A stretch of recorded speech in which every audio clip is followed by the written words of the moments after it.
before we talk about the old building, let me ask you, if you would, could you just describe this parish the way it is today? If someone were to say, you know, like, well, what kind of a church is it where you work? You know, what's the congregation like, and you know, how active a church is it? How would you describe Beulah today?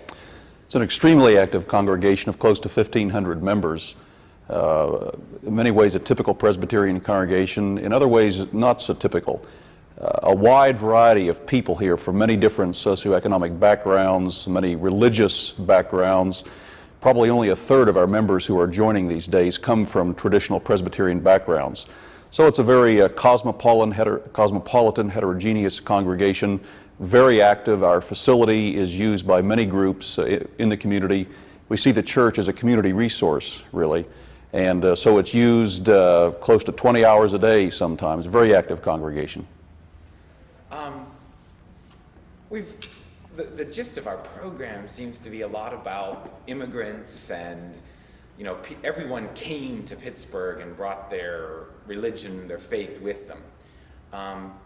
Could you talk about, several times there you said traditional Presbyterian background and stuff like that. Could you talk just about, if you can, about what constitutes that traditional Presbyterian background? What kind of people were Presbyterians who came to Pittsburgh? Primarily Scotch-Irish people, hardworking people, farmers, thrifty people, a lot of what we would consider traditional American values. But I think today people who move from community to community and city to city are more concerned with the quality of the ministry in a congregation and less concerned about the label on the front door. And I think all denominations are experiencing this today. So we're getting a wide variety of folks coming, not just the traditional, long-time, lifelong Presbyterians. In that Franklin Toker book, he says Pittsburgh is the most Presbyterian city on earth. What does that mean? Well, it used to be said before the merger of what used to be the southern and northern denominations that 1 out of every 5 Presbyterians in this country lived within a 20-mile radius of Pittsburgh.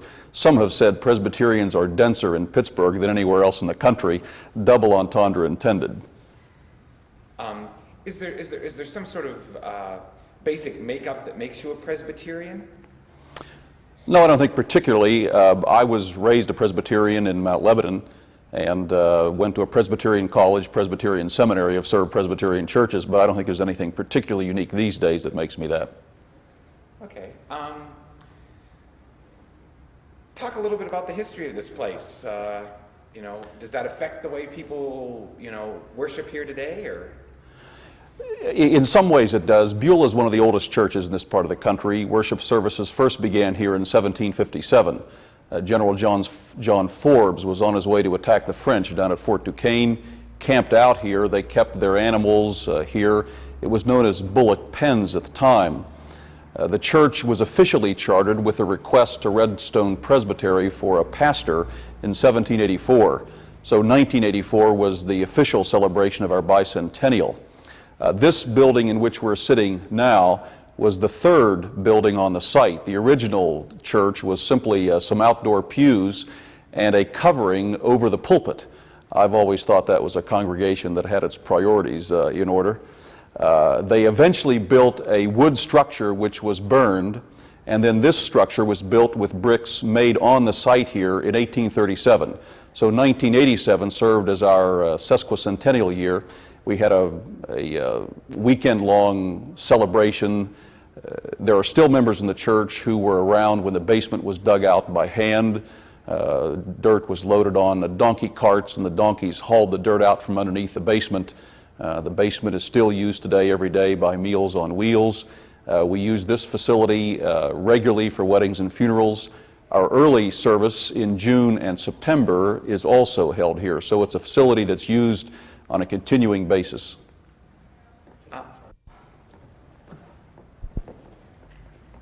Just for my own personal curiosity, what's the Redstone Presbytery? There are 4 levels of judicatories, or governing bodies in the Presbyterian Church. The local one is the session, responsible for the congregation. The next one up, which is a collection of churches, is the presbytery. And Redstone was the presbytery responsible for this area back in 1784. It's now Pittsburgh Presbytery. There is still a Redstone Presbytery. It's basically out toward New Alexandria in that area. Okay. Talk about the new building. When was that done, and what kind of effect did that have, if you know?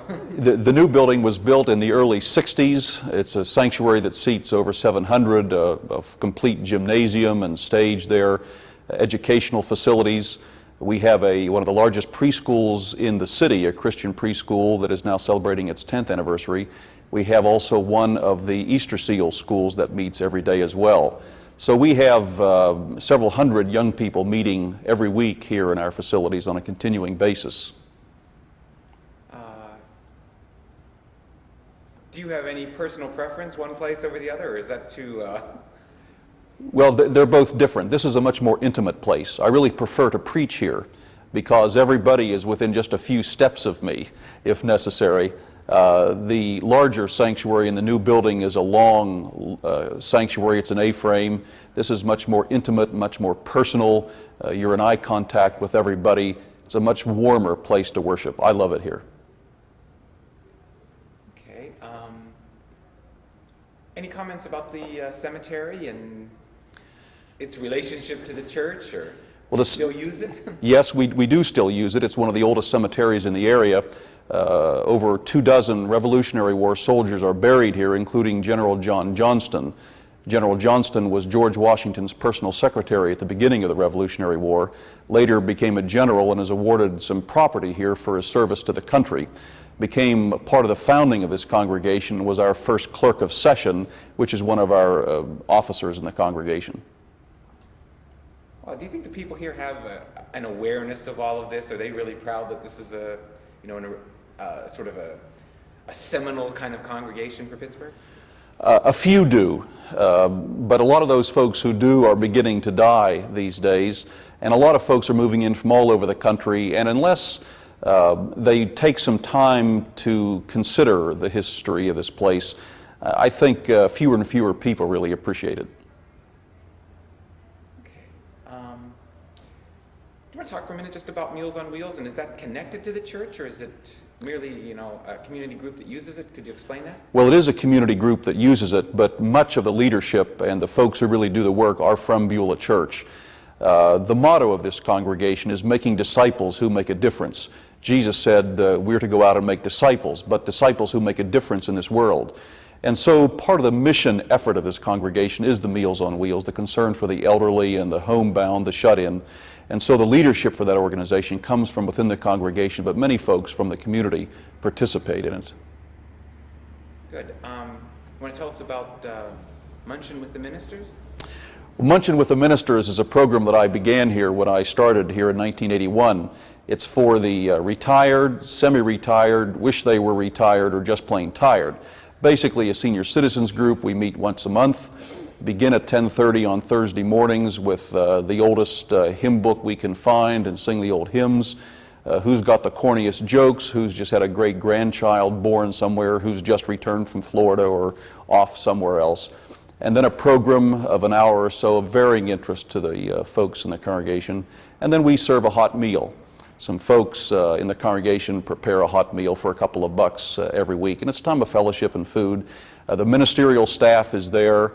They get some personal attention from us, and some of these folks have become my own best friends in the congregation. Elderly people are wonderful. They don't have anything to prove anymore. They're happy with who they are. They accept you for who they are. They have great senses of humor, and I love being with them. Great. Is there anything I haven't asked? You want to know?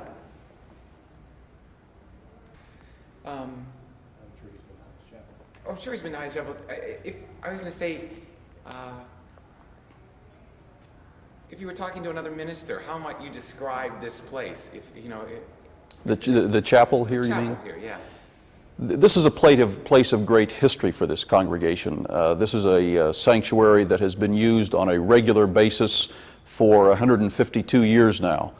People have been gathering in this place for 230 years now. So it's a place where people have been born and died. It's a place where people have worshiped. They have gathered during the significant moments in their lives. This, in many ways, is the significant Protestant church in the entire eastern suburbs of Pittsburgh, in terms of its history, in terms of its present size, in terms of its location, accessibility, in terms of the outreach it has to the community. I'd be interested to know if you could say something about just when sort of, I want to say, simple beauty of the place. Does that tell you anything about the people who built it or the people that still come here? I think it says something about the people who built it. It partly has to do with their sense of frugality and responsibility as stewards of God's resources. It is a simple place, but there is a loveliness and a peace about its simplicity, which those of us who are still here today love very much. It's a far cry from a cathedral or a Gothic structure, even very different than a Romanesque. Well, I think that speaks to the nature of worship as we Presbyterians understand it. Worship is an intimate experience. It's a community experience. You don't have to be in a spectacular setting to worship God. This is a very appropriate and wonderful place where that worship takes place. Worship is exciting here in this sanctuary. Wonderful. I'm happy.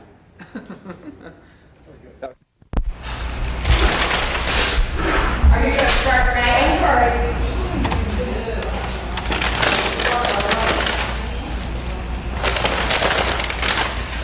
Yeah.